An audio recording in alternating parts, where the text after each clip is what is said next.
Bienvenue dans ma deuxième capsule, maille à l'endroit, maille à l'envers.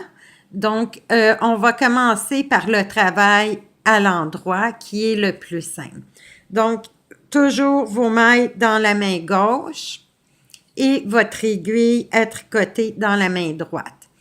Donc, on vient piquer ici, comme vous voyez, dans la première maille. Notre fil ou notre laine est toujours sous notre travail. Donc, on vient passer la laine comme ça sur le dessus. On rentre et au lieu de faire comme si on rajoutait une maille, on laisse tomber. Donc, la maille se retrouve sur l'aiguille de la main droite. Et on revient. On pique à l'intérieur. On fait un tour par-dessus. On rentre à l'intérieur et voici, comme ça, toujours on continue et voilà.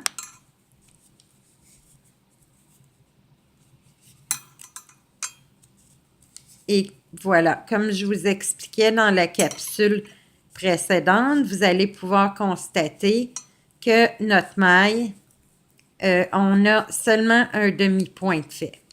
Donc, si on regarde ici, on voit seulement les petites mailles qui ne sont pas complétées et notre bout coupé se retrouve en haut. Ce qui veut dire qu'on a fait seulement une demi-maille. Donc, on doit recommencer de ce côté-ci pour avoir notre point complété. Donc, on repique à l'intérieur. On prend la laine qui est en dessous. On vient la passer par-dessus notre aiguille de la main droite. On repasse à l'intérieur avec la laine sur notre aiguille de droite. Et comme vous voyez, ça change de côté.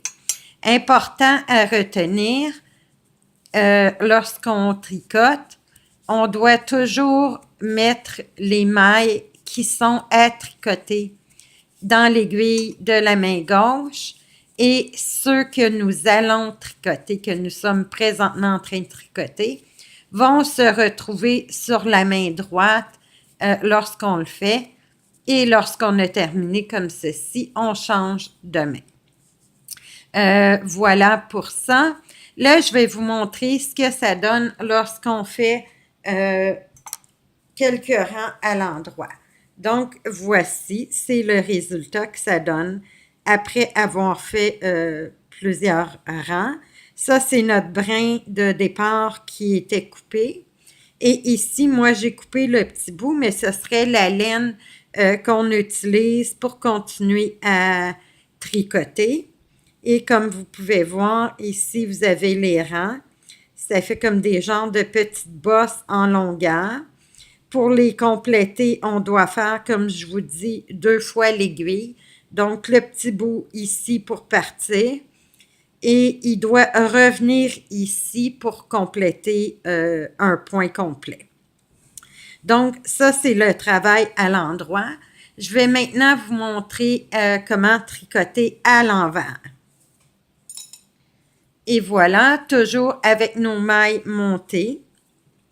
Contrairement, à l'envers veut dire on fait tout dans l'autre sens de ce qu'on faisait avec en tricotant à l'endroit. Donc, au lieu de prendre notre aiguille comme ceci, on vient les serrer par le haut. Donc, les broches sont parallèles, mais une en haut et l'autre en bas. Notre fil se retrouve sur le dessus. Donc, la laine est par-dessus nos 2 broches. On vient donc la prendre comme ceci et on fait le tour par en arrière au lieu de par en avant. On revient et on laisse tomber. Donc, on pique comme ceci à l'intérieur de notre maille. On passe la laine par-dessus, comme ceci. On passe à l'intérieur et on laisse tomber. Une troisième fois, On pique à travers, on passe un tour vers nous. Lorsqu'on passe la laine vers nous, c'est toujours un rang à l'envers. Donc, on pique, on tourne, on revient. Et on complète comme ça. Ça va être notre premier tour. La même chose, notre bout de laine coupé va se retrouver en haut, ce qui signifie qu'on va avoir fait un demi-point. Donc là, je vais en faire la moitié, ce qui va nous donner un demi-point. Et lorsqu'on le complète, on va avoir un point complet. Donc, voici. Et voici ce que ça donne. Comme vous pouvez voir, on a seulement un demi-point de fait qui est ici. En haut ici. Il n'est pas complété. Donc, on va le compléter en ramenant le petit bout en bas. On change toujours de main et on recommence comme ceci en piquant toujours à l'inverse.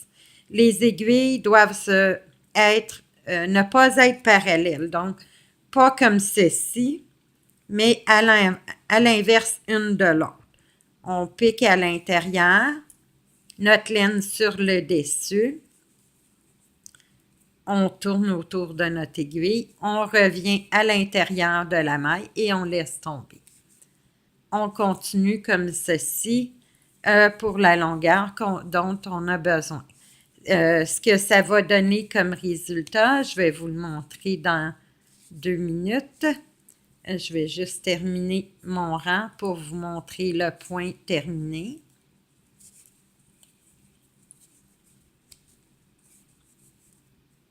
Je ne vais pas très vite parce que je travaille face à moi, donc j'ai la caméra entre moi et mon travail, ce qui fait que je vois moins bien ce que je fais, donc je prends plus mon temps.